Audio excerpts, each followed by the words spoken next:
नमस्कार, जय हिंद। कैसे आप सभी लोग? आशा करता हूँ सभी स्वस्थ, मस्त और जबरदस्त होंगे। तो मैं शशिकांत कुमार आप सभी का स्वागत करता हूँ रोजगार विथ अंकित परिवार में, और आप सभी जल्दी से जल्दी उपस्थित हो जाएंगे। हमने भारतीय राष्ट्रीय आंदोलन की शुरुआत की थी और उस आंदोलन में बिहार की भूमिका क्या रही, इसकी हमने चर्चा परिचर्चा प्रारंभ की थी, जिसके तहत अभी हम असहयोग आंदोलन के बारे में पढ़ रहे हैं। और आशा करता हूं एक एक चीजें जो है वो आप सभी के खोपड़िया में छपते हुए चल रही होगी। ठीक है, सभी जल्दी से जल्दी उपस्थित हो जाएं। कैसे आप सभी लोग? सब कोई बढ़िया है ना? चलो, तो आपके बैच में लगभग हर एक चीज़ स्टार्ट हो चुका है। बचा हुआ है आपका इकोनॉमिक्स और हिस्ट्री। तो हिस्ट्री को लेकर भी आज मैंने बात किया, और आपकी मंडे से हिस्ट्री भी शुरुआत हो जाएगी। ठीक है ना? ठीक है, हैप्पी सब हैप्पी है ना? चलिए, तो मंडे से हिस्ट्री की भी शुरुआत हो जाएगी। मैं तो यहीं ऑफिस से पढ़ा रहा हूँ, ग्रेटर नोएडा। अच्छा, भूल जा रहे हैं, क्या करें? मैंने बोला है ना कि हम भूलते तभी हैं जब हम रिवीजन नहीं करते हैं। मानव मस्तिष्क के बारे में जब रिसर्च हुआ तो रिसर्चर्स ने पाया कि जो भी हम आज पढ़ते हैं कल 80% भूल जाते हैं, है ना? 10-20% नहीं, 80% भूल जाते हैं। ठीक, तो फिर से उसको क्या करना होगा? कल नया पढ़ने से पहले पहले वाले को रिकॉल करना होगा। तो फिर परसों हम 60% भूलेंगे, 40% सेव हो जाएगा। अब बात करें 100% कब सेव होगा, तो जब आप किसी भी टॉपिक को कम से कम 7 से 8 बार पढ़ेंगे, तब जाके 100% ये सेव होगा। और जो आपको याद है ना, उसको भी महीने महीने में एक एक बार रिकॉल करना पड़ता है। ठीक है, क्लियर है? चलो देखो, जैसे मैं करवा रहा हूं और सर करवा रहे हैं ना, अलग से स्टैटिक जी के पढ़ने की आवश्यकता नहीं होगी, क्योंकि उसमें हर एक चीजें जो है वो आपकी क्या हो रही है, कवर हो रही है। बावजूद उसके भी स्टैटिक जी के आपके करवा दिए जाएंगे। ठीक है ना? क्लियर? करें, शुरू करें? शुरू करें?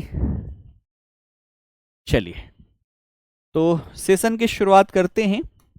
कल कहां तक पढ़ा था एक बार आप सभी बताएंगे? क्योंकि कई सारे बैचेस में पढ़ाते वक्त ये नहीं पता चल रहा कि किस में क्या चल रहा है। ठीक है, बस आप बता दीजिए कि कल हमने कहां तक पढ़ा हुआ था, वहीं से हम आगे बढ़ेंगे।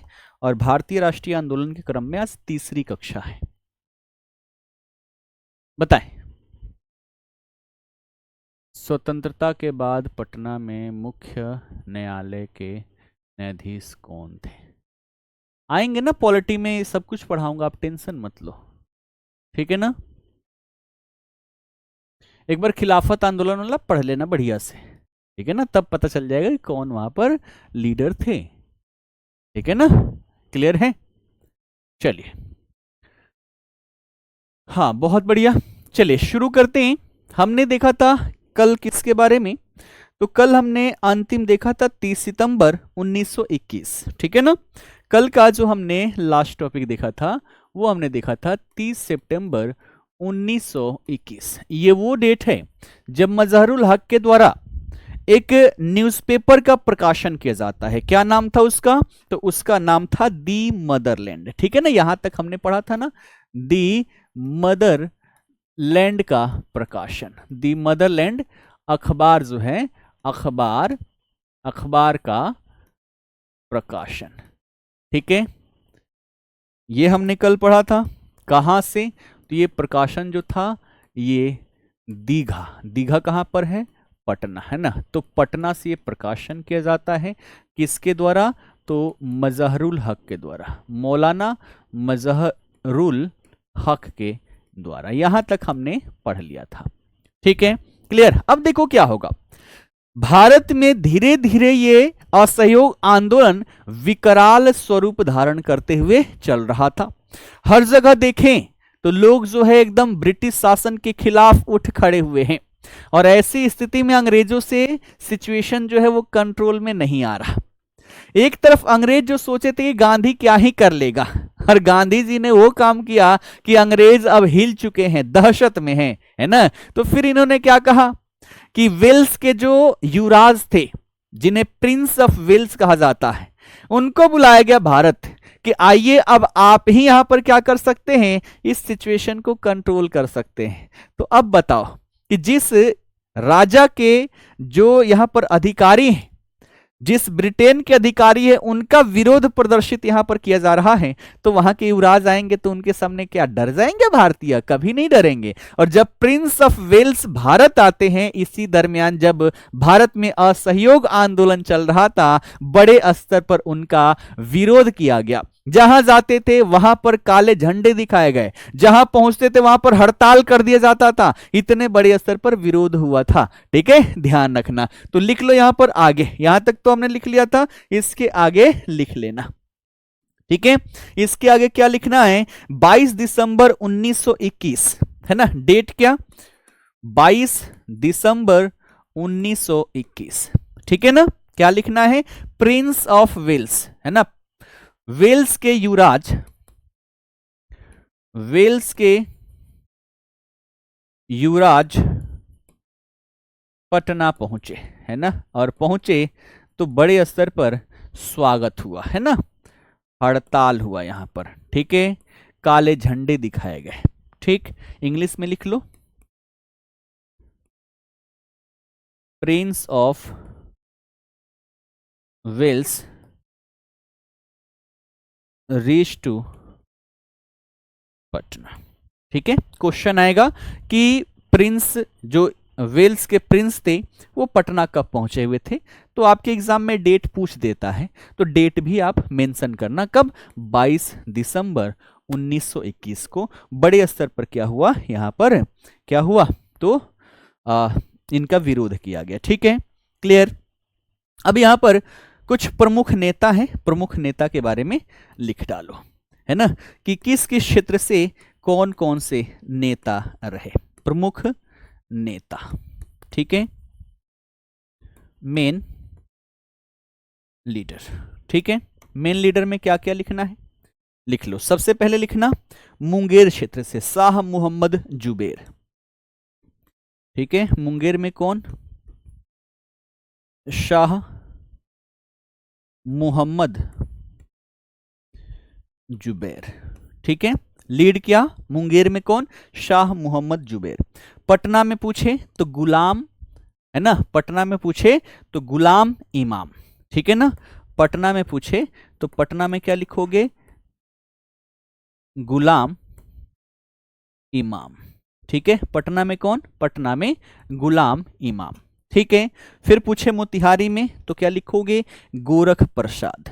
ठीक है, मोतिहारी में किन्होंने लीड किया? तो यहां पर देखें तो कौन रहे? गोरख प्रसाद। कौन? गोरख प्रसाद। ठीक है, और उसके बाद आपसे बिहार शरीफ पूछे तो ब्रजनंदन पांडे। ठीक है, बिहार शरीफ की बात कर ले तो क्या लिखोगे? ब्रजनंदन पांडे। ठीक है, ये कुछ मेन में नेता रहे जिन्होंने असहयोग आंदोलन में अपना अहम योगदान दिया हुआ था। क्वेश्चन पूछ देता है कि असहयोग आंदोलन के दौरान ब्रजनंदन पांडे ने किस क्षेत्र से नेतृत्व किया? क्या लिखोगे? बिहार शरीफ। पूछ दे कि मुंगेर में किसकी महत्वपूर्ण भूमिका रही तो क्या लिखोगे? शाह मोहम्मद जुबैर। ठीक है, तो इस तरीके के प्रश्न आपके पूछे गए हैं, प्रमुख नेता यहां पर लिख लेना। ठीक है, अब इसको अंतिम पायदान की ओर लेकर चलते हैं। अब देखो, ऐसे ही असहयोग आंदोलन चल रहा था और इसमें हमने क्या देखा? इसमें हमने देखा कि हमने किस तरीके से असहयोग किया। तो जो भी यहाँ पर वकील थे वकालत छोड़ दिए, छात्र जो थे वो अंग्रेजी मीडियम स्कूल में पढ़ना छोड़ दिए, लोगों ने अपना त्याग पत्र दे दिया। लेकिन ये देने से उनकी इनकम क्या हुई? इनकम कम हो गई। और भैया बिना इनकम के कोई कितना दिन ही यहाँ पर रह सकता है? और लगभग देखे तो 1920 से 1922 आ चुका है। ठीक है, और ऐसे टाइम पीरियड में अब लोग जो है फिर धीरे धीरे उसी काम की तरफ चलने लगे थे, उसी काम की तरफ चलने लगे थे। यानी कि ये आंदोलन अब धीरे धीरे यहां पर क्या होने लगा था? कमजोर पड़ने लगा था। गांधी जी भी सोच रहे थे कि कोई मौका मिले कि उस को आधार बनाते हुए हम इस आंदोलन को वापस ले लें। और ये कब घटना घटती है? ये घटती है 1922 में, है ना। डेट याद है कौन सा? 4 फरवरी 1922। ठीक है, 4 फरवरी 1922। इस दिन एक घटना होता है जिसे कहा जाता है चौरी चौरा कांड। चौरी चौरा कांड, ठीक है। चौरी चौरा इंसिडेंट, ठीक है। कब हुआ ये? 4 फरवरी 1922। इस दिन क्या हुआ देखो, गोरखपुर जिले के अंतर्गत ये आता है और यहां पर कुछ लोग जो थे, है ना, एक ग्रुप जो थी वो शांति प्रिय तरीके से विरोध करते हुए आगे बढ़ रही थी। यहीं पर एक क्या था, यहीं पर एक पुलिस थाना था और पुलिस थाने वालों के द्वारा, जो पुलिस बल थी, पुलिस बल के द्वारा क्या किया गया, इनके ऊपर लाठीचार्ज कर दिया गया। ये तो पहले ही ऐसे ही रोष में थे, ऐसे ही गुस्से में थे और गुस्से पर इन्होंने क्या कर दिया, पेट्रोल जैसा डाल दिया, आग भड़का दिया इनके मन की। इन्होंने क्या किया, तो इन्होंने डंडा वंडा मार दिया। सब गुस्से में आए तो इन्होंने हवाई फायरिंग भी कर दी। अब आ गया इन सभी को गुस्सा, अब आ गया इन सभी को गुस्सा, और गुस्सा आने के कारण क्या हुआ, है ना, गुस्सा आने के कारण क्या होगा, तो अब ये सभी दौड़े इन पुलिस वालों को मारने के लिए। अब पुलिस वालों ने क्या सोचा कि भैया इस भीड़ से बचना है, तो सबसे बढ़िया जो वहां पर जेल था, जेल में घुस के और अंदर से ताला लगा के एकदम और चिढ़ाने लग गया, आओ कर लो, क्या ही कर लोगे, ठीक है। तो बाहर से भाग के कहां चले गए, अंदर, जेल के अंदर अपने आप को बंद करके अंदर से ताला लगा दिया कि भैया इसमें तोड़ना आ पाओगे मारने के लिए, है ना। तो अब इन लोगों ने क्या किया, वहीं बगल में किराने का दुकान था, वहां से किरोसिन तेल उठाया और चारों तरफ छिड़क के आग लगा दी। एक साथ 23 पुलिस वाले जिंदा जला दिए गए। अब जब ये घटना गांधी जी को पता चलती है तो गांधी जी ने तो पहले ही बोल रखा था कि मेरा जो भी आंदोलन होगा वो हिंसापूर्ण नहीं होना चाहिए, अहिंसापूर्ण होना चाहिए, हिंसा का कोई स्थान नहीं है। और ये क्या है, हिंसा है। और इसी को आधार बनाते हुए गांधी जी ने असहयोग आंदोलन को वापस ले लिया। 5 फरवरी नहीं, 4 फरवरी का दिन थोड़ा सा देख भी लिया करो, ठीक है। जो मैं लिखवाने आता हूं ना, पहले एक बार देख लेता हूं, याद है बट उसके बावजूद भी मैं एक बार अवश्य ही लिखवाता हूं, ठीक है। 4 फरवरी है, तुम्हारे सामने गूगल पे फिर से चेक करके अभी दिखाता हूं।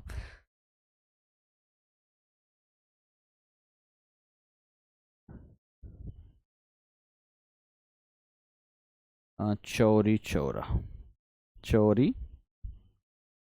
चौरा इंसिडेंट,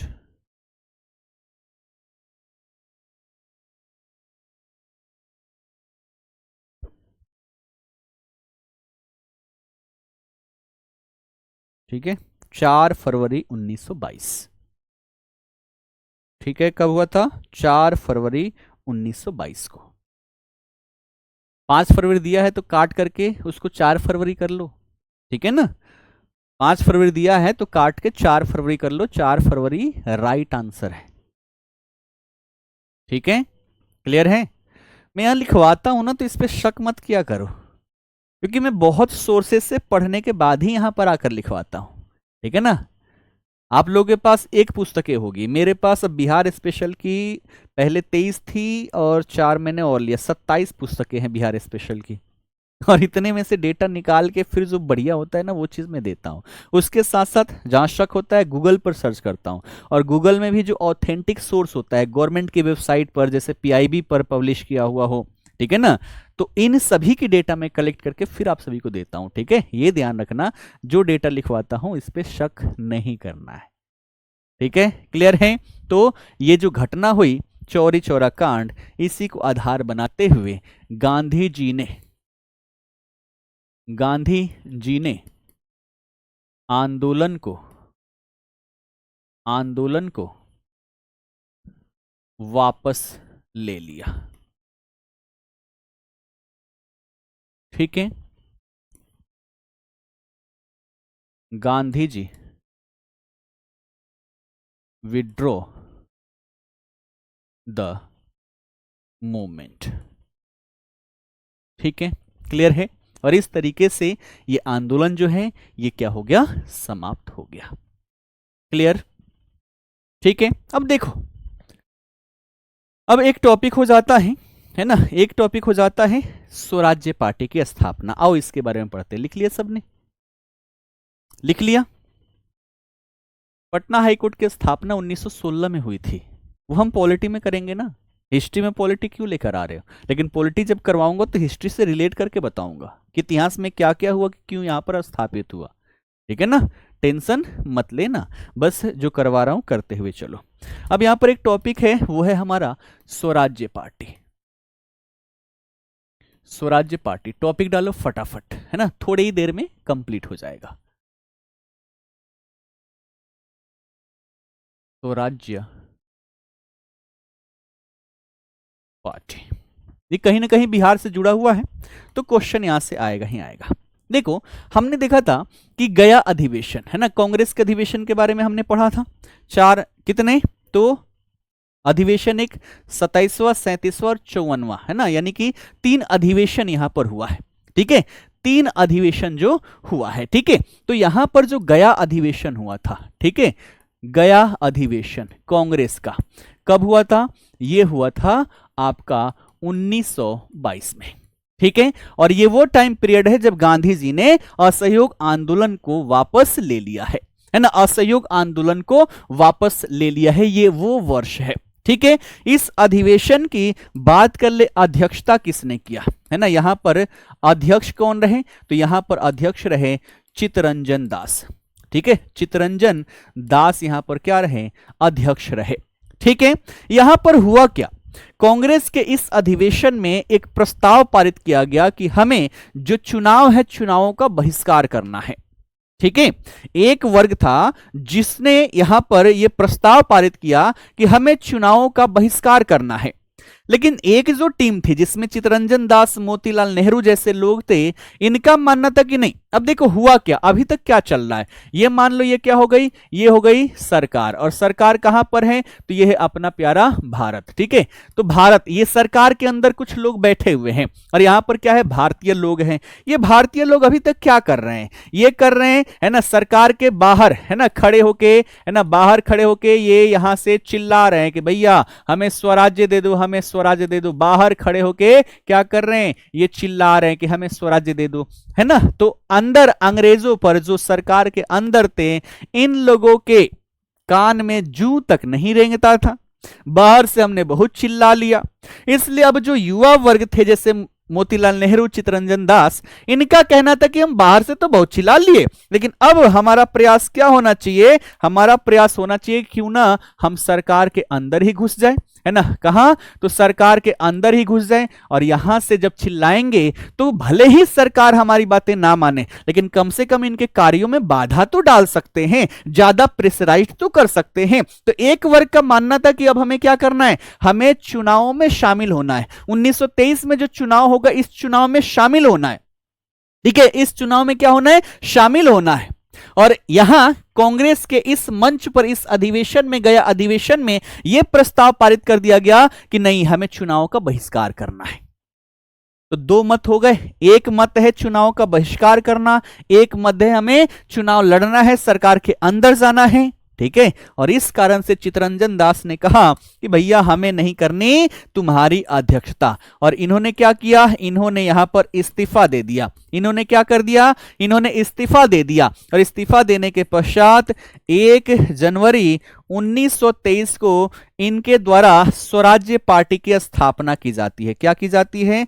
स्वराज्य पार्टी की स्थापना, स्वराज्य पार्टी की स्थापना। इन्होंने बोला कांग्रेस ने बहिष्कार किया ना, कोई बात नहीं, हम क्या कर रहे हैं? हम अपना पार्टी बनाएंगे, स्वराज्य पार्टी की स्थापना, है ना, इन्होंने कर डाली। और पूछा जाता है किनके द्वारा? तो 2 लोग इसमें होंगे, है ना, संस्थापक अगर पूछे तो एक कौन? एक थे मोतीलाल नेहरू। कौन? मोतीलाल नेहरू। ठीक है, और दूसरे कौन थे?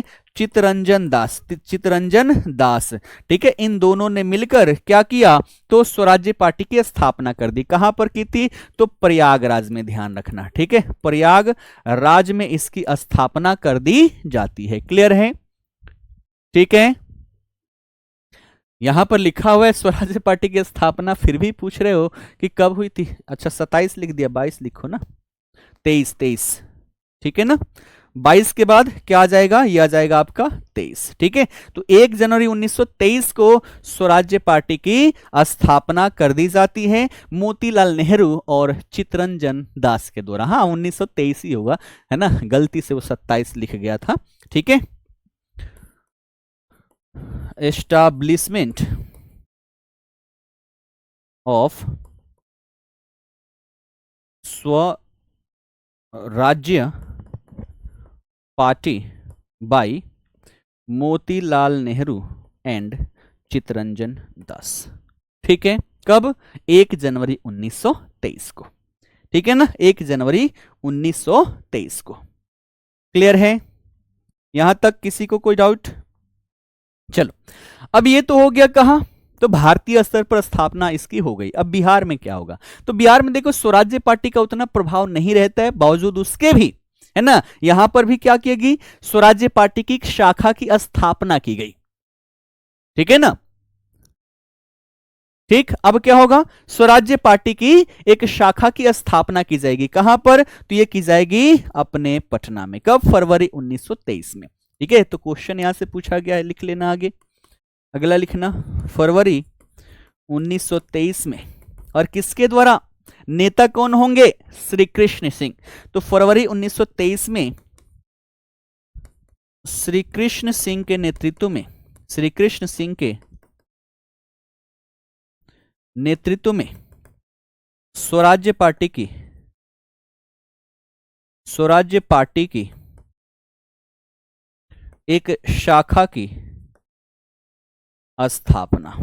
ठीक है, कहां, तो बिहार में। ठीक है, कहां पर हुआ, बिहार में हुआ। ठीक है, इंग्लिश में लिख लो, इन 1923 in the leadership of Shri Krishna Sinha स्वराज्य पार्टी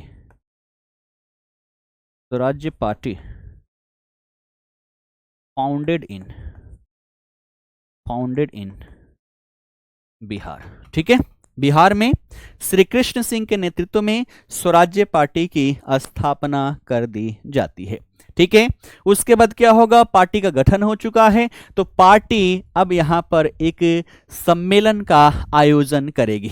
तो पूछा जाएगा कि पहला सम्मेलन जो हुआ था कहां हुआ था, उसके अध्यक्ष कौन रहे। लिख लिया सबने, करूं आगे? ठीक है, लिखो, आगे लिख लो, क्या लिखोगे, 26 फरवरी 1922, 26 फरवरी 1923, 26 फरवरी 1923 पटना में एक सभा का आयोजन, एक सभा का आयोजन। ठीक है, कहां पर, पटना में किया गया। ठीक है, ऑन 26 फरवरी 1923। ठीक है, अ सेशन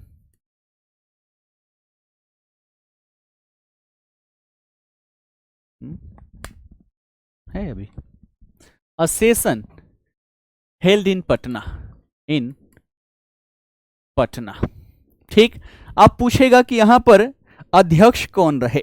ठीक है, तो श्री नारायण प्रसाद। ठीक है, इसके अगर पूछे कि अध्यक्ष कौन रहे, तो अध्यक्ष क्या लिखोगे, अध्यक्ष लिखोगे श्री नारायण, श्री नारायण प्रसाद। ठीक है, श्री नारायण प्रसाद। ठीक है, held in Patna in the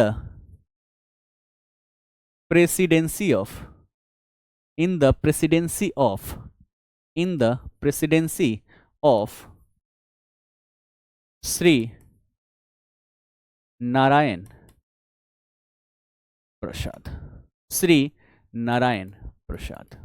ठीक है, लिख लिया, श्री नारायण प्रसाद। ठीक है, अगर सचिव पूछे तो सचिव अब्दुल बारी लिख लेना, है ना, यहीं पर लिख लो क्या चीज, सचिव। ठीक है, सेक्रेटरी किसे बनाया गया, ये बनाया गया अब्दुल बारी को। ठीक है, किसको? अब्दुल बारी को। तो यहां से दो चीजें आपको याद रखना है। एक नाम आपको याद रखना है, कौन सा? श्री नारायण प्रसाद। क्वेश्चन पूछेगा कि स्वराज्य पार्टी की जो पहली अधिवेशन हुई है ना बिहार में, उसकी अध्यक्षता किसने किया? श्री नारायण प्रसाद। अगर पूछे उसके सचिव सेक्रेटरी किसे बनाए गए, तो अब्दुल बारी बनाए गए। ठीक है, क्लियर है? चलो अब यहां पर बात करें, अब क्या होगा? चूंकि इलेक्शन लड़ने के लिए यह पार्टी यहां पर गठित की गई थी, तो यहां पर अब क्या होगा? अब होगा चुनाव, है ना? 1923 का चुनाव, 1923 का अब क्या होगा? यहां पर चुनाव होगा। तो इस चुनाव में अगर बात करें स्वराज्य पार्टी की, तो बड़े स्तर पर यह विजय प्राप्त करती है। कई राज्यों में तो यह बहुमत प्राप्त करती है, लेकिन हम बात करेंगे यहां पर क्या चीज? बिहार का, है ना? तो बिहार में देखें, बिहार में जो इलेक्शन हुआ वो एक क्या हुआ? एक हुआ विधानसभा का, है ना? विधानसभा का। और दूसरा जो हुआ वो क्या हुआ? विधान परिषद का, है ना? विधान परिषद, है ना? दोनों का जब चुनाव हुआ, तो इसमें अगर पूछ ले कि कितने सीटों पर विजय की, है ना? यहां पर सीट की बात कर लें तो विधानसभा में 8 सीट और विधान परिषद में 10 सीटों पर ये पार्टी जो थी ये विजयी रही। कौन? स्वराज्य पार्टी। ठीक है, अगर बात करें हिस्ट्री क्लास की, ध्यान रखना मंडे से आपकी स्टार्ट हो जाएगी। ठीक है ना, क्लास से पहले ही मैं डिस्कस करके आया था। ये ऐसे ऐसे क्वेश्चंस कहां से आ रहे हैं? बिहार का पहला मुख्यमंत्री, ये सब नहीं पता? ये सब तो नॉर्मली बातें हैं ना। पहला ऑफर दिया गया था मोहम्मद यूनुस को, लेकिन वो बहुमत सिद्ध नहीं कर पाए।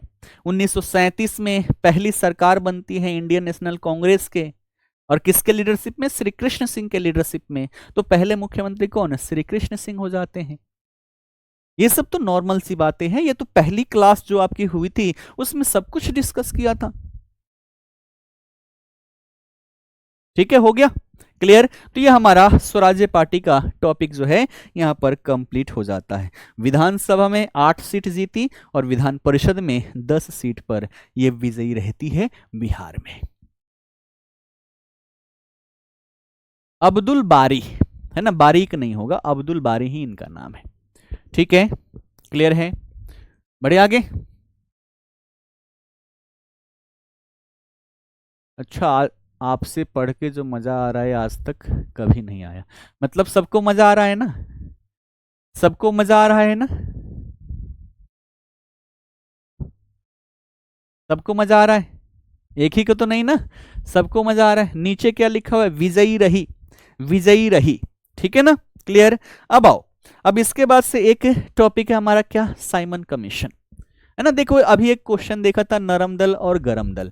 ये कांग्रेस के नेताओं का एक समूह था। नरम दल का मतलब कि जिनके खून में उबाल नहीं आता है, और गरम दल का मतलब कि तुरंत ही खून में उबाल आ जाता है। जैसे हमारी आपकी जो एज है, इस एज में शरीर में गर्मी ज्यादा होती है, ठीक है ना? गलत बात बर्दाश्त नहीं होता और तुरंत क्या हो जाता है? गुस्सा आ जाता है। लेकिन अगर पिताजी की बात कर ले, उनके उम्र की बात कर लें, तो वो इतने स्थिर और इतने अनुभवी हो चुके हैं कि वो नॉर्मल सी बातों पर गुस्सा नहीं करेंगे। पहले सोचेंगे, समझेंगे, परखेंगे, उसके बाद से गुस्सा करेंगे, है ना? तो उनको क्या कहा गया? नरम दल। यानी कि ऐसा समूह जो अंग्रेजों से अपने अधिकारों को प्राप्त करने के लिए रिक्वेस्ट करता था, ऐसे समूहों को नरम दल कहा गया। और ऐसा समूह जो अंग्रेजों से अपने अधिकारों को प्राप्त करने के लिए उसको कूटना पसंद करता था, मार के, धमका के, और फिर उससे अधिकार छीनना चाहता था, ऐसे समूह को गरम दल कहा गया। ठीक है, क्लियर? बड़े, चलो मैंने बोला है कि हिस्ट्री मुझे दे दिया जाए, फिर आज मैं बोल के आया कि हिस्ट्री मुझे ही दे दो पढ़ाने के लिए, देखो मिलता है कि नहीं। मिल जाए तो मजा ही आ जाएगा। ठीक है ना? चलिए बड़े आगे, चलो अगला टॉपिक डालो यहां पर, साइमन कमीशन और बिहार। ठीक है, क्या डालना है? डालना है साइमन कमीशन और बिहार। देखना, इसके साथ साथ इतिहास का, भारतीय इतिहास का, बिहार का इतिहास तो हम पढ़ रहे हैं, लेकिन भारतीय इतिहास का लगभग 40 से 60% तक सिलेबस लगभग मैंने करवा दिया है, अगर आप देखें तो। क्योंकि जो भी बिहार का मैं पढ़ा रहा हूं, पृष्ठभूमि कहां से? भारत के इतिहास से ले रहा हूं ना। तो हिस्ट्री को लेकर टेंशन मत लेना, ठीक है ना? यहां से भी लगभग आधे से ज्यादा हिस्ट्री क्वेश्चन जो है आप कर पाओगे, ठीक है ना। चलिए अब देखो इंग्लिश में भी डाल लो, साइमन कमीशन एंड बिहार, ठीक है। चलो अब देखो साइमन कमीशन क्या है। चलो भारत के इतिहास से ही शुरू करते हैं। आप सभी ने पढ़ा होगा कि अंग्रेजों ने एक अधिनियम लाया 1919 का अधिनियम, क्या कहते हैं उसको, भारत सरकार अधिनियम 1919। लिखना चाहो तो लिख लेना, नहीं लिखोगे तब भी काम चलेगा आपका, ठीक है ना, समझाने के लिए लिख रहा हूं। भारत सरकार अधिनियम 1919, इसी को क्या कहा जाता है, इसी को मॉन्टेग्यू चेम्सफोर्ड सुधार भी कहा जाता है, मॉन्टेग्यू चेम्सफोर्ड सुधार कहा जाता है, ठीक है। ये कई बार क्वेश्चन पूछा गया है। कब आया, 1919 में आया।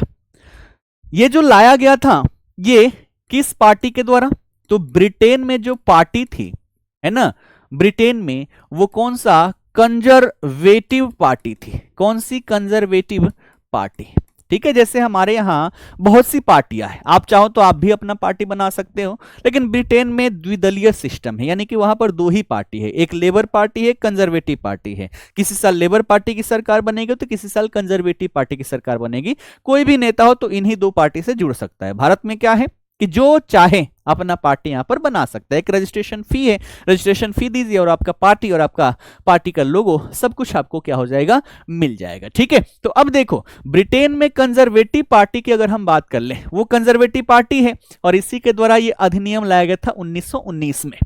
यहां पर क्या कह रहा है, सुधार, यानी कि इस अधिनियम के माध्यम से भारत में प्रशासनिक सुधार करने का प्रयास कर रहे हैं, ठीक है। एडमिनिस्ट्रेटिव रिफॉर्म लाने का प्रयास यहां पर कर रहे हैं।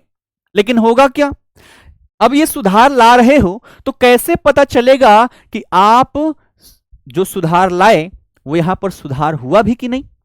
यानी कि इस पर फिर से क्या करेंगे, एक टाइम बाद हम रिसर्च करेंगे, एक टीम बैठेगी जो रिसर्च करेगी कि जो हमने सुधार किया वो सुधार हो पाया या नहीं हो पाया, सुधार हो पाया या फिर नहीं हो पाया। तो इसमें बातें कही गई कि 10 साल बाद क्या किया जाएगा, इसकी समीक्षा की जाएगी कि जो हमने सुधार इसके माध्यम से करने का प्रयास किया वो सुधार हुआ कि नहीं। और ये समीक्षा करने के लिए एक जांच समिति जो है, एक जांच समिति, इसका क्या किया जाएगा, गठन किया जाएगा। क्या किया जाएगा, जांच समिति का गठन किया जाएगा, ठीक है। तो अब देखो 1919 में था, 10 साल बाद करने की बात हुई थी, यानी कि 1929 में होना था, लेकिन टाइम 1927 का है और इलेक्शन आने वाला है। और इलेक्शन में यह माहौल बन गया था कि अब वहां पर लेबर पार्टी जीत जाएगी। कौन सी पार्टी जीतेगी, तो ब्रिटेन में लेबर पार्टी की सरकार बनेगी। यह सुधार किसने किया, कंजर्वेटिव पार्टी। और बात हुई जांच समिति गठित करने की, तो अगर ये जांच समिति विरोधी पार्टी जो है, विपक्षी पार्टी जब गठित करेगी तो इसमें तो ये जितनी भी कमियां होगी उन सारी कमियों को उजागर कर देगी। इसलिए आनन फानन में 10 साल की जगह पे ये 2 साल पहले ही, 8 साल के अंडर ही इन्होंने अपने सरकार के रहते हुए एक जांच समिति का गठन कर दिया, ताकि जो यहां पर रिपोर्ट आए वो हमारे लायक आए, हमारी बुराइयां इसमें ना हो। और इसलिए इन्होंने एक जांच समिति का गठन किया जिसके अध्यक्ष बनाए गए जॉन साइमन, और इन्हीं के नाम पर इसे साइमन कमीशन कहा गया। सबसे विशेष बात यह रही कि इनके साथ साथ जो इसके 7 सदस्य थे वो सातों के सातों ब्रिटेन के संसद के सदस्य थे, यानी कि सातों के सातों अंग्रेज। अब सोचो यह अधिनियम किसके लिए बना, अपने प्यारे भारत के लिए बना। इस अधिनियम से शासित कौन है, भारतीय लोग शासित है। अब इससे सुधार हुआ या नहीं हुआ कौन बताएगा, भारतीयों से बढ़िया बता सकता है। हमारे लिए आपने सुधार किया, ठीक है, और आप ये जानना चाह रहे हो कि हमने जो सुधार किया वो बढ़िया किया कि नहीं किया, तो हमसे पूछोगे ना, या कोई भारतीय आके हमारी भावनाओं के बारे में सही से पूछ पाएगा ना, रिसर्च कर पाएगा, बता पाएगा। लेकिन अंग्रेजों ने क्या कहा, भैया सारे के सारे अंग्रेज। तो अब क्या होगा, इसका स्वागत करेंगे भारत में, है ना, कि आओ स्वागत करते हैं। नहीं, जब ये भारत में आएगी कमेटी, इसका बड़े स्तर पर विरोध किया जाएगा। जहां ये पहुंचेगा वहां पर काले झंडे दिखाए जाएंगे, नारे लगाए जाएंगे, साइमन गो बैक, साइमन वापस जाओ। क्योंकि जिस सुधार के बारे में तुम्हें पता करना है ना, आप हमसे ही नहीं कर रहे। ठीक है। बिहार में कभी राष्ट्रपति शासन लागू हुआ है? हाँ हुआ है, पहली बार 1968 में लागू हुआ था, अंतिम बार 2005 में लगा था। उस समय राबड़ी देवी क्या थी, यहाँ की चीफ मिनिस्टर थी। राज्यपाल कौन थे? बूटा सिंह थे। पहली बार जब लगा था तब भोला पासवान शास्त्री थे 1968 में, उनके समय काल पर क्या हुआ था, तो आपका राष्ट्रपति शासन लागू हुआ था। उस समय राज्यपाल जो थे नित्यानंद कानूनगो थे। राष्ट्रपति की बात करें तो डॉक्टर जाकिर हुसैन थे। और जो अंतिम बार लगा था, 8 बार लागू हो चुका है, अंतिम बार जो लगा हुआ था उस समय राष्ट्रपति कौन? एपीजे अब्दुल कलाम थे। तो 8 बार राष्ट्रपति शासन लागू हुआ है। ठीक है ना, क्लियर है। समीक्षा का मतलब होता है उसके बारे में रिसर्च करके अच्छा और बुरा दोनों चीजों को जब सामने रख दिया जाए, उसी को कहा जाता है समीक्षा, इवेल्युएट करना। ठीक है, ये बातें समझ में आ गई, ये बातें समझ में आ गई। तो ये चाहो तो लिखो या ना लिखो। अब क्या हुआ, इसकी जांच करने के लिए 8 नवंबर 1927 को इसका गठन कर दिया गया। ठीक है, 8 नवंबर 1927 इस दिन क्या हुआ, साइमन कमीशन का गठन। ठीक है, क्लियर। साइमन कमीशन का क्या कर दिया गया, यहां पर गठन कर दिया गया। ठीक है, साइमन कमीशन फॉर्म्ड। ठीक है, साइमन कमीशन को क्या कर दिया गया, 8 नवंबर 1927 को बना दिया गया। अब इसमें क्या क्या याद रखना है, तो सबसे पहले इसके अध्यक्ष, ठीक है, यानी कि बात कर ले चेयरमैन। चेयरमैन कौन, तो चेयरमैन कौन बनेगा, तो सर जॉन साइमन। हम सर क्यों ही कहेंगे, हम कहेंगे जॉन साइमन। ठीक है, कौन बना, जॉन साइमन। ठीक है, और इसी के नाम पर इसे साइमन कमीशन कहा गया। ठीक है, उसके बाद कहा जाता है कि यह भारत कब आएगा। ठीक, क्लियर, भारत कब आएगा। ध्यान रखना इसमें 7 सदस्य थे, ये भी लिख लो, 7 सदस्य भी थे, है ना, 7 मेंबर भी थे इसमें, और ये मेंबर सभी के सभी थे अंग्रेज। ठीक है, सभी के सभी कौन थे, अंग्रेज थे। ब्रिटेन के संसद के सदस्य थे। ठीक है, सातों के सातों क्या थे, अंग्रेज थे। अब ये रिसर्च करने के लिए कहां पहुंचेगी, भारत। भारत में सबसे पहले कहां, तो भारत में सबसे पहले ये बंबई पहुंचेगी, और बंबई में इसका बड़े स्तर पर क्या किया जाएगा, विरोध किया जाएगा। तो लिख लो 3 फरवरी 1928 को ये भारत पहुंची, है ना। अगले पेज पर चलें, अगले पेज पर चलो, लिख लो यहां पर कब पहुंची भारत, 3 फरवरी 1928। 3 फरवरी 1928 Simon commission, Simon commission Bambai पहुंची, बंबई पहुंची। ठीक है, Simon commission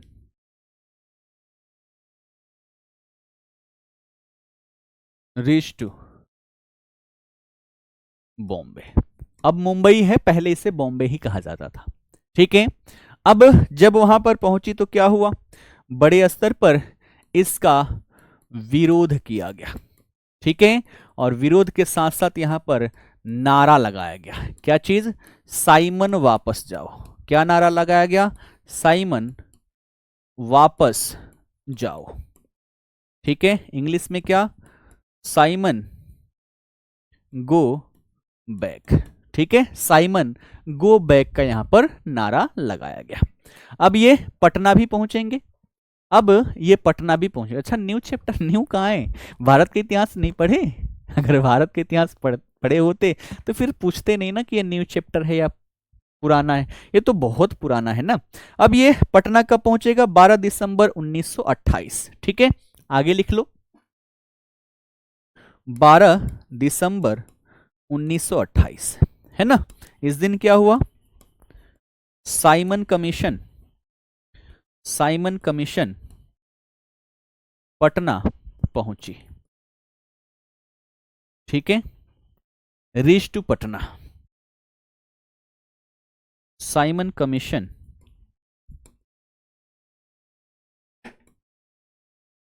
reach to Patna कब?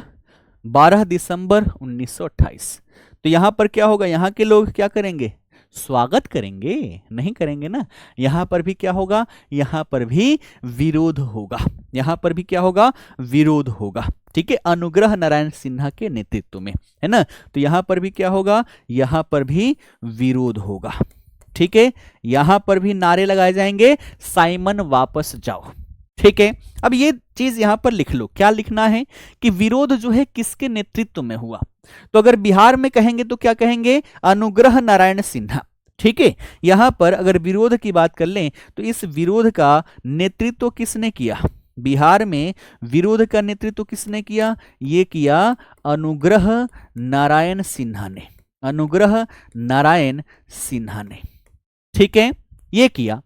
अब बात करें कि राष्ट्रीय स्तर पर यह विरोध जो है, अगर आपसे पूछे कि राष्ट्रीय स्तर पर, नेशनल लेवल पर किसने किया, राष्ट्रीय स्तर पर विरोध अगर पूछे तो क्या लिखोगे? लिखोगे लाला लाजपत राय। क्या लिखोगे? लाला लाजपत राय, ठीक है। क्या लिखोगे? लाला लाजपत राय लिखोगे। साइमन कमीशन का मुख्य उद्देश्य शुरू में तो वही बताया, इसका मुख्य उद्देश्य यही था कि 1919 का जो भारत सरकार अधिनियम थी उसके माध्यम से जो अंग्रेजों ने गारंटी दिया था कि हम एक नया सुधार कर रहे हैं भारत में, इन्हीं सुधारों की समीक्षा करनी थी कि देखो कितना सुधार हुआ, अगर नहीं हुआ तो इसका रिपोर्ट बनाओ कि क्यों नहीं हुआ, हमें और क्या क्या यहाँ पर सुधार करने की आवश्यकता है। इसी उद्देश्य से साइमन कमीशन का गठन किया गया था, ठीक है, क्लियर।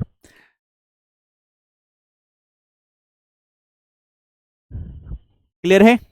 लिख लिया सबने इतने में? किसी को कोई डाउट हो तो बताना। चीजें खोपड़िया में छपी कि नहीं? अच्छा, साइमन मेल है या फीमेल? अंग्रेज है, मेल है ये, ठीक है ना। क्लियर? चीजें खोपड़िया में छपी। 2 टॉपिक हमने आज कवर कर लिया। अब इसके बाद की घटना क्या है? वो है आपका सविनय अवज्ञा आंदोलन। क्या है? सविनय अवज्ञा आंदोलन।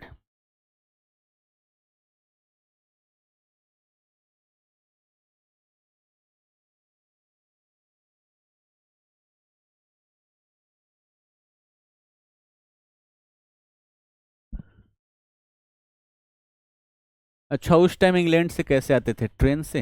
हाँ, इंग्लैंड से तुम ही ट्रेन चला रखे हो ना, पानी में ट्रेन चला रखे हो।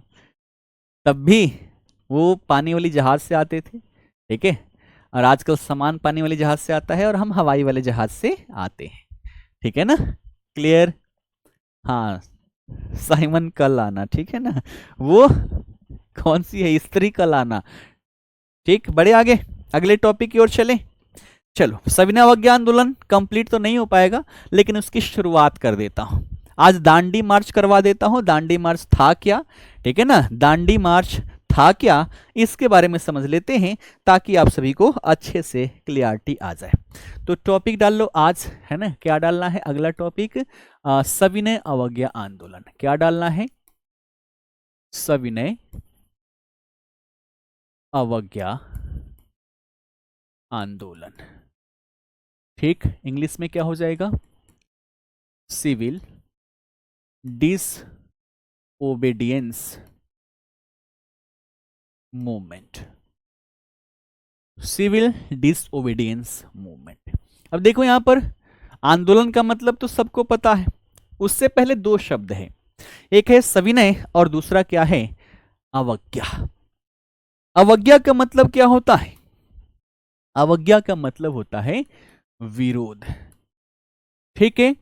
और सविनय का मतलब ऐसे समझ लो, प्रेम से, ठीक है।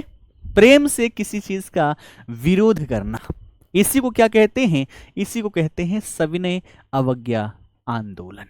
जैसे एग्जाम्पल समझो, एक होता है कि किसी बात का विरोध करो तो लड़ाई झगड़ा हो जाता है, और दूसरा विरोध, अब सोच लेना उसके बारे में, नाराजगी है, ठीक है, नाराज होके बैठी है या बैठा है। अब उसको दिखाना भी है कि भैया हम नाराज तो हैं। ठीक, अब खाना खाने की बारी है, आप जा रहे हो खिलाने के लिए, उधर से जवाब आ रहा है मैं नहीं खाऊंगी। ठीक है ना, प्रेम से, तो विरोध भी हो रहा है, ठीक है ना, और लड़ाई झगड़ा भी नहीं हो रहा है। ऐसे ही समझना, ये था हमारा क्या चीज, सविनय अवज्ञा आंदोलन। ये क्या है, सपना का क्या है, दिखाना एक बार, ऊपर ऊपर। ये कमेंट्स, मैं बोलता हूं कि थोड़ा सा कमेंट पर अगर ध्यान दूंगा तो चीजें जो होगी डिले हो जाएगी। कहाँ चला गया सपना कमेंट, पता ना कहाँ चला गया, कमेंट इतने आ जाते हैं कि ढूंढना पड़ेगा। ठीक है ना, फिर से कमेंट कर देना, है ना, मैंने बोल दिया है, वो आपका कमेंट जो है दिखा देंगे। तो इससे पहले कुछ लिखी होगी ना। ठीक है, चलो अब यहां पर सविनय अवज्ञा आंदोलन की अगर हम बात कर लें, हम्म,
अच्छा वॉइस नहीं था, माफ करना माफ करना। ठीक है, चलो शुरू से समझाता हूं, माइक म्यूट था। ठीक है ना, चलो अब से समझो, बिहार भारत में क्या हो रहा है। तो अभी तक देखे भारत में तो जो साइमन कमीशन आई थी वो अंततः असफल रहती है, साइमन कमीशन असफल हो गई। उसके साथ साथ देखें तो भारत में ब्रिटिशर्स के द्वारा अब अत्याचार बढ़ते जा रहा है। ठीक है, सांप्रदायिक दंगे करवाए जा रहे हैं। ठीक, इसके साथ साथ देखें तो भारत में कई सारे ऐसे सिचुएशन सामने आ चुके हैं जिससे अब लोगों के मन में रोष उत्पन्न हो चुका है। टैक्सेस जो है, टैक्सेस यहां पर बढ़ा दिए हैं। ठीक है, सेना जो है, सेना पर 50% तक खर्चे यहां पर कर रहे हैं। और इन सभी को ध्यान में रखते हुए गांधी जी ने सबसे पहले अंग्रेजों को एक ऑफर दिया। गांधी जी की विशेषता यह रही है कि वो डायरेक्ट अटैक कभी भी नहीं करते थे, सबसे पहले सामने वाले को एक मौका देते थे। अगर वो मौके पर सही तरीके से खरा उतरा, उसका फायदा उठाया तो फिर ठीक है, अन्यथा की स्थिति में फिर वो अपना आंदोलन शुरू करते थे। ठीक, अब देखो, सविनय अवज्ञा आंदोलन शुरू करने से पहले गांधी जी ने एक मांगों की लिस्ट दे दी अंग्रेजों के सामने, और उसको कहा गया 11 सूत्रीय मांग। क्या कहा गया? 11 सूत्रीय मांग। इस समय देखा जाए तो भारत का वायसराय कौन है? इरविन है। ठीक है, वायसराय कौन है इस समय? भारत का वायसराय है इरविन। ठीक है, और इरविन के समक्ष गांधी जी ने कहा कि देख लो भैया, हम भारत में बहुत ही बड़ा आंदोलन शुरू करने जा रहे हैं। अब तो आवाज आ रही है, अब तो आवाज आ रही है। ठीक, तो गांधी जी ने लॉर्ड इरविन को क्या किया? एक चिट्ठी लिखा, और इस चिट्ठी में इन्होंने कहा कि देख लो, भारत में हम तुम्हारे खिलाफ बहुत बड़ा आंदोलन शुरू करने जा रहे हैं।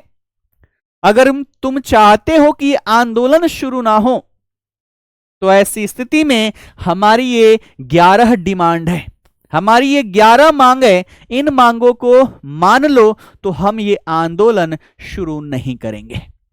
इसमें क्या क्या था? बहुत सारी चीजें थी, जैसे कि जो कृषि पर टैक्सेस है उसमें कमी किया जाए, सेना पर, सिविल सर्विस पर जितने खर्चे किए जा रहे हैं 50% तक इसके खर्चे कम कर दिए जाए, जो भारतीय कपड़े हैं विदेशों में जो टैक्स लगा रहे हो उस पर, है ना, आयात कर लगा रहे हो, इसको क्या करो, इसको खत्म करो। नमक कानून जो है, नमक कानून इसको खत्म कर दो, सबको नमक बनाने का अधिकार होना चाहिए। ठीक है, तो ऐसे 11 इन्होंने डिमांड किया। नहीं नहीं लिखना है, बस समझने के लिए मैं यहां पर बता रहा हूं। ठीक है, लिखो मत, बस ये समझ लो। ये इसलिए बता रहा हूं ताकि आपकी खोपड़िया में मूवी बन जाए, नहीं तो डायरेक्टली शुरू करूं कि भैया यहां से शुरू हो गया, गांधी जी ने नमक कानून तोड़ा और आंदोलन प्रारंभ हो गया, यहां से भी शुरू हो सकती है। लेकिन मैं हमेशा इस तरीके से प्रयोग करता हूं, चीजों को रिलेट करने का प्रयास करता हूं कि खोपड़िया में आपके मूवी बन जाए। और मूवी बन जाएगी तो भूलोगे नहीं? भूलोगे ना? बसंती के बारे में भूलोगे नहीं? भूलोगे ना? कितने साल पहले आपने मूवी देखा होगा शोले, लेकिन आज अगर एक सीन आ जाए तो अगला सीन तुरंत ही दिमाग में क्या कर होने लगता है, चलने लग जाता है। ठीक है, इसीलिए मैं चीजों को रिलेट करता हूं। ठीक, तो गांधी जी ने इरविन से कहा, चिट्ठी लिखा कि देख लो हम बहुत बड़ा आंदोलन शुरू करने जा रहे हैं, हमारी ये 11 मांगे हैं, मान लो नहीं तो आंदोलन शुरू कर देंगे। लेकिन इरविन गांधी जी को हल्के में ले लिए, क्या ही कर लेगा ये फकीर आदमी, इसके पास पहनने के लिए तो कपड़े नहीं है, एक ही धोती में पहन भी लेता है, ओढ़ भी लेता है। ठीक है ना, तो यहां पर क्या किया, इसने हल्के में ले लिया। गांधी जी ने कहा कि ठीक है बेटा ले लो हल्के में। और अब हम क्या कर रहे हैं, लास्ट डेट इन्होंने दे दिया, एक डेट दे दिया है ना कि इस तारीख तक अगर हमारी डिमांड तुमने पूरा नहीं किया तो हम यहां पर आंदोलन क्या करेंगे, प्रारंभ कर देंगे। लेकिन इसके कानों पर जू तक नहीं रेंगी और गांधी जी को समझ में आ गया कि अब ये आंदोलन चाहते हैं। इसलिए इस आंदोलन की शुरुआत कैसे होगी, तो दांडी मार्च के माध्यम से होगी। 12 मार्च 1930 को गांधी जी ने कहा कि आंदोलन अगर बड़े स्तर पर करना है तो हमें पहले तो लोगों को जोड़ना पड़ेगा, और लोगों को जोड़ने के लिए एक ये पैदल मार्च इन्होंने शुरू करने का निर्णय लिया, जिसे दांडी मार्च कहा गया। साबरमती आश्रम से चलना स्टार्ट करेंगे, 24 दिनों में 240 मील की यात्रा तय करके ये कहां पहुंचेंगे, दांडी में। दांडी के समुद्र तट जो है वहीं पर ये नमक बनाएंगे और नमक कानून तोड़ेंगे। यहीं से इस आंदोलन की शुरुआत होगी। ठीक है, तो आज पृष्ठभूमि ही समझ लो, क्योंकि समय तो खत्म हो गया, इसको लिखवाएंगे नहीं। ठीक है, ये समझ में आ गया। सबसे पहले गांधी जी ने डिमांड किया इरविन से, ये हमारी 11 डिमांड है, ये तारीख है, इस तारीख तक मान लेना नहीं तो तुम्हारे खिलाफ बहुत बड़ा आंदोलन होगा। इरविन के कान पर जू तक नहीं देंगी। गांधी जी ने अब निर्णय कर लिया कि हमें आंदोलन करना है, इसके लिए लोगों को एकजुट करना है, और गांधी जी इसके लिए पैदल चलना सबसे बेहतर माना। एक दिन में 10 मील चलते थे, 24 दिनों का टारगेट बनाया गया और अपने 78 अनुयायियों के साथ अपने साबरमती आश्रम से ये चल दिए। जहां जाते थे लोग इनसे जुड़ते चले जाते थे। जब किसी को पता चलता अरे गांधी जी है, चलो चलो, एकदम इतनी हुजूम इनके साथ जुड़ते हुए चली गई कि अंग्रेज दहशत में आ गए। और वहीं दांडी पहुंचेंगे, है ना, और 6 अप्रैल को दांडी में क्या करेंगे, नमक बनाएंगे, नमक बनाकर नमक कानून तोड़ेंगे, और यहीं से आंदोलन की शुरुआत होगी। कानून तोड़ने के साथ साथ वहां पर ये कहेंगे कि देखो हमने नमक बनाकर अंग्रेजों का कानून तोड़ दिया, आपसे भी रिक्वेस्ट है कि जहां कहीं भी नमक बन सके वहां पर नमक कानून को तोड़ो, जहां पर नमक बनाने का साधन नहीं है वहां पर अंग्रेजों का विरोध करो, दूसरे कारणों से, दूसरे आधार से। ठीक है, तो कल यहीं से शुरुआत करेंगे कि क्या क्या हुआ, है ना। जो 78 लोग थे उसमें बिहार से कौन थे, इनके बारे में भी पढ़ेंगे, और फिर बिहार में क्या क्या हुआ, कहां से इसकी शुरुआत हुई, सब कुछ पढ़ेंगे। ठीक है, तो आशा करता हूं आप सभी को सेशन अच्छा लगा होगा। कैसा लगा सेशन आप सभी कमेंट बॉक्स में जाकर अवश्य ही बताइएगा। अगर कोई डाउट रहा हो अभी तक के सेशन में तो वो भी आप कमेंट बॉक्स में जाकर कमेंट कर दीजिएगा। ठीक है, मिलते हैं फिर 2 बजे प्रैक्टिस सेट में। फिलहाल के लिए आप सभी का बहुत बहुत धन्यवाद। जय हिंद।